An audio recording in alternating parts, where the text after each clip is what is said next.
हम सब इतिहास के बारे में पढ़ते हैं, तारीखें, लड़ाइयाँ, राजा महाराजा, है ना? पर कभी सोचा है ये सब है क्या? ये असल में एक कहानी है। पर सवाल ये है कि ये कहानी लिखता कौन है और कैसे लिखी जाती है? तो चलिए आज इसी की पड़ताल करते हैं। तो सबसे बड़ा सवाल यही उठता है कि आखिर किसी भी ज़माने की कहानी को मतलब उस पूरे दौर को रिकॉर्ड कैसे किया जाता होगा और फिर उसे आने वाली पीढ़ियों के लिए भविष्य के लिए सहेजा कैसे जाता है। चलिए मिलकर इसके जवाब ढूंढने की कोशिश करते हैं। अब देखिए, कोई भी कहानी लिखने के लिए सबसे पहले क्या ज़रूरी है? यही ना कि वो जगह समझी जाए जहाँ सब कुछ हो रहा है। और भारत के मामले में तो इसकी शुरुआत बहुत ही बड़े स्केल पर हुई, मतलब पूरे के पूरे देश का नक्शा बनाने से। और इस बहुत बड़े काम की शुरुआत किसने की? रॉबर्ट क्लाइव ने। उन्होंने जेम्स रेनेल नाम के एक शख्स को ये जिम्मेदारी दी कि हिंदुस्तान का एक पूरा डिटेल्ड नक्शा तैयार किया जाए। पर यह सिर्फ जमीन नापने या भूगोल की बात नहीं थी, नहीं, ये असल में भारत पर ब्रिटिश पकड़ को और मजबूत करने की तरफ एक बहुत बहुत ही अहम कदम था। तो क्लाइव ने हुक्म दिया और रेनेल ने बहुत तेजी से काम शुरू कर दिया। और देखिए, 1782 आते आते हिंदुस्तान का पहला ऑफिशियल नक्शा बनकर तैयार भी हो गया।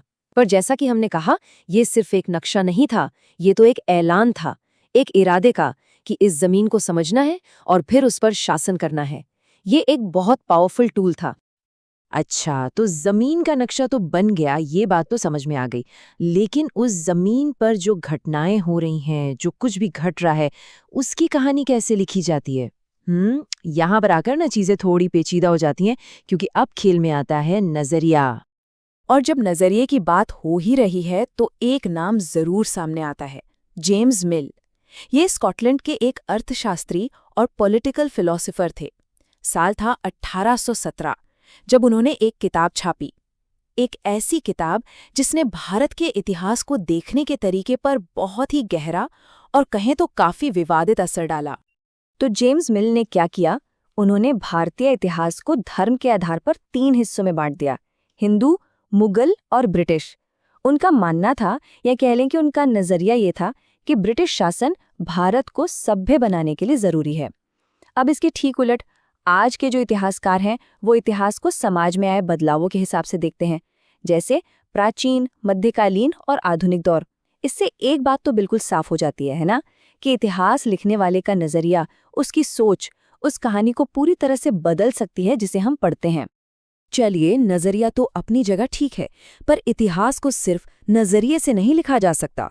उससे चाहिए सबूत, पुख्ता सबूत, मतलब दस्तावेज। और इन दस्तावेजों को सहेज कर रखना, बचा कर रखना, ये एक बहुत बड़ी जिम्मेदारी है। एक ऐसी जिम्मेदारी जिसे हम अक्सर नजरअंदाज कर देते हैं। जरा उस जमाने के बारे में सोचिए, जब प्रिंटिंग प्रेस नहीं हुआ करते थे। तब ये काम कौन करता था? ये काम करते थे सुलेखनवीस या खुशनवीस। ये सिर्फ लिखने वाले नहीं, बल्कि एक कलाकार थे जो बहुत ही खूबसूरत हैंडराइटिंग में एक एक दस्तावेज की नकल तैयार करते थे। सोचिए, हर सरकारी रिकॉर्ड, हर शाही फरमान इन्हीं के हुनरमंद हाथों से होकर गुजरता था। तो एक दस्तावेज का सफर कैसा होता था? चलिए देखते हैं। सबसे पहले सुलेखनवीस उन्हें अपने हाथों से लिखते थे। फिर जब 1920 का दशक आया, तो भारतीय राष्ट्रीय अभिलेखागार बनाया गया। क्यों? ताकि इन सभी सरकारी रिकॉर्ड्स को एक ही जगह पर महफूज रखा जा सके। और आज यही कीमती दस्तावेज हमें नई दिल्ली के राष्ट्रीय संग्रहालय जैसी जगहों पर मिलते हैं। ये हमारे लिए अतीत में झांकने वाली एक खिड़की की तरह है। अब कहानी में एक बहुत ही दिलचस्प मोड़ आता है। अभी तक हम ब्रिटिश काल के रिकॉर्ड्स की बात कर रहे थे, पर अब हम उस पल पर नजर डालेंगे जब एक आज़ाद मुल्क ने खुद अपनी कहानी को अपने दस्तावेजों में दर्ज करना शुरू किया।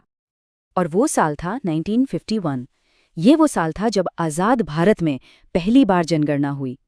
पर यह सिर्फ लोगों की गिनती नहीं थी, बिल्कुल नहीं। ये एक नए देश की तस्वीर बनाने की एक जबरदस्त कोशिश थी। ये समझने की कोशिश कि हम कौन हैं, कहाँ रहते हैं और क्या करते हैं। ये असल में हमारी आंखों के सामने लिखा जा रहा इतिहास था।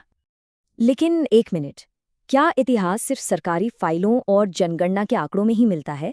नहीं, कभी कभी हमें बिल्कुल अनएक्सपेक्टेड, मतलब एकदम अनोखी जगहों पर मिल जाता है। जैसे 1922 का ये लिप्टन चाय का विज्ञापन देखिए। ये सिर्फ एक ऐड नहीं है, ये हमें उस जमाने के समाज के बारे में, उनकी सोच के बारे में और उस वक्त जो एक नई कंज्यूमर कल्चर बन रही थी, उसके बारे में बहुत कुछ बताता है। ये एक जबरदस्त उदाहरण है इस बात का कि इतिहास तो हमारे चारों तरफ है। और यहीं से हम पहुंचते हैं आज के इस विश्लेषण के आखिरी और शायद सबसे दिलचस्प सवाल पर। आज हम सब अपनी कहानियां डिजिटल दुनिया में लिख रहे हैं ना। हमारे सोशल मीडिया पोस्ट, हमारी तस्वीरें, हमारे ईमेल्स, ये सब क्या है? ये हमारे आज के दस्तावेज हैं। तो जरा सोचिए, आज से 100 साल बाद जो भविष्य के इतिहासकार होंगे, वो हमारे इस डिजिटल युग की कहानी कैसे लिखेंगे? वो हमारी कहानी को किस नजरिए से देखेंगे? ये एक ऐसा सवाल है जिसका जवाब कोई और नहीं बल्कि हम सब मिलकर आज इसी वक्त लिख रहे हैं।